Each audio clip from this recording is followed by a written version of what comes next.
전참시 이청아 매니저, 프로의 참모습과 지나친 저자세 사이.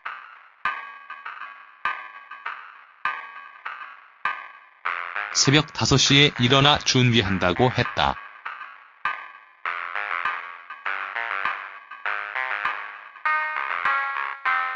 편의점에 가서 생수 여러 통을 챙겨 전용 백 냉장고에 채워 넣고 사비를 들여 산 미니 가습기와 미니 공기청정기를 켜서 차 안의 공기와 습도를 맞춘단다. 여배우를 전문적으로 해왔다는 이청아 매니저는 배우를 챙기는 섬세함이 보는 이들을 놀라게 만들 정도였다. MBC 예능 전지적 참견 시점의 스튜디오에서 이 일련의 과정들을 들여다보는 다른 연예인 출연자들은 그 디테일에 놀라워했다.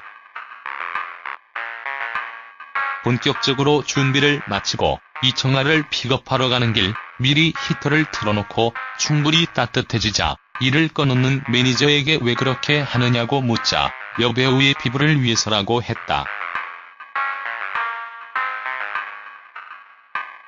너무 오래 히터를 틀어놓으면 건조해진다는 것.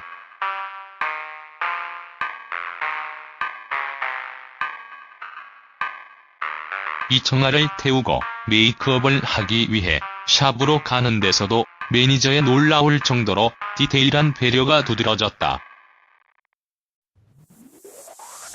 차를 정확히 샵에 대서 문을 열면 바로 들어갈 수 있게 해주는 한편 메이크업을 받는 동안 이청아가 평소 즐기는 입맛에 맞춰 김밥을 사다 챙겨주었다.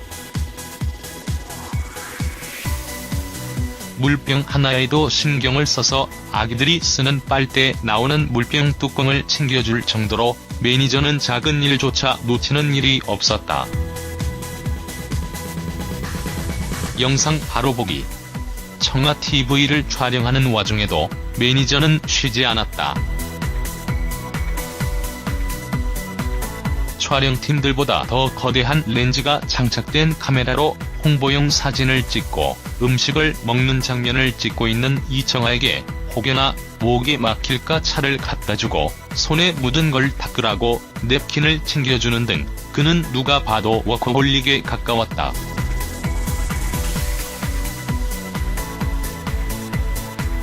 촬영이 끝나고 잠시 남는 시간에는 이청아를 집에 바래다줘 조금이라도 더 편히 쉴 수 있게 해주고 자신은 회사로 복귀해 배우의 대본에 일일이 출연신에 스티커를 붙여보기 편하게 챙기는 일을 했다. 식사를 못했을 것 같아 이청아의 김밥을 챙겨오면서 정작 그는 식사도 잘 하지 않는 것 같았다. 에너지 드링크를 마시며 운전을 하는 모습에 이청아도 안쓰러워할 정도였으니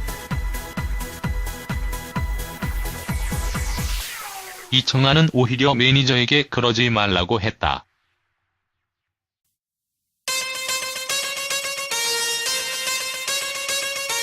물론 그렇게 세심한 배려를 받는 일이 기분 좋은 일이긴 하지만 지나치게 자신을 돌보지 않고 일을 하는 건 부담되는 일일 수 있었다.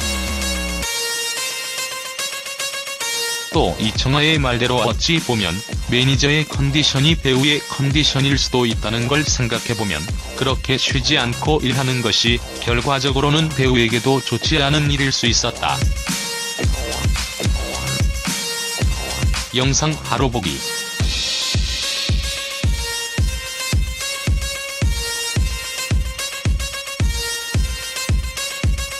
방송은 이청아 매니저의 이런 놀라울 정도의 세심한 배려와 워커홀릭을 프로페셔널이라고 치켜세웠고 심지어 양세형은 하버드대 매너저과 수석을 보는 것 같다고 말했지만 시청자들이 보기에는 다소 극한 직업을 보는 듯한 느낌이 강했다.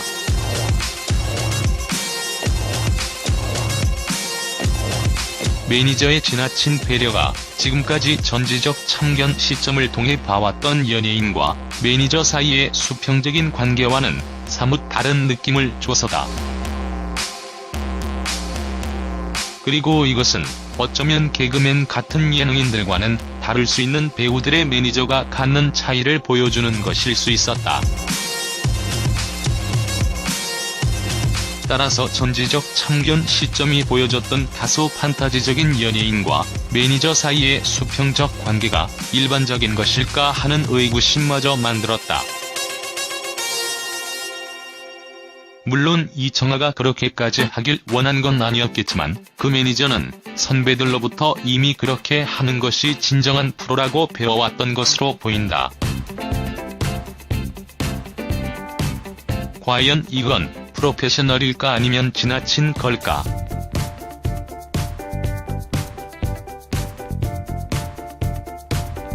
매니저라는 직업은 그것만이 가진 고유의 직능적 영역이 존재한다.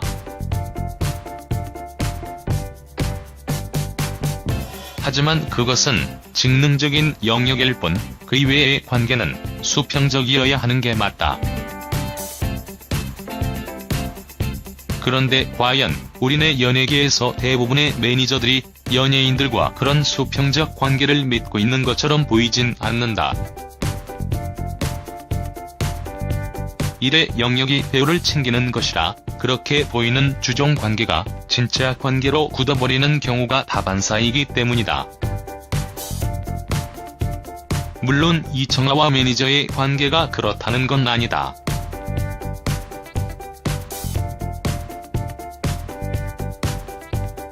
하지만 매니저의 몸에 배어있는 지나친 워커홀릭과 세심함에서 어쩐지 그 세계에서 당연하다 여겨지는 어떤 공기가 느껴지고 그것이 조금은 불편하게 느껴져서다. 의도한 건 아니었겠지만 전지적 참견 시점의 이청아 매니저의 이른바 프로페셔널은 지금까지 이 프로그램을 통해 봐왔던 어떤 판타지를 슬쩍 흔들어 놓았다.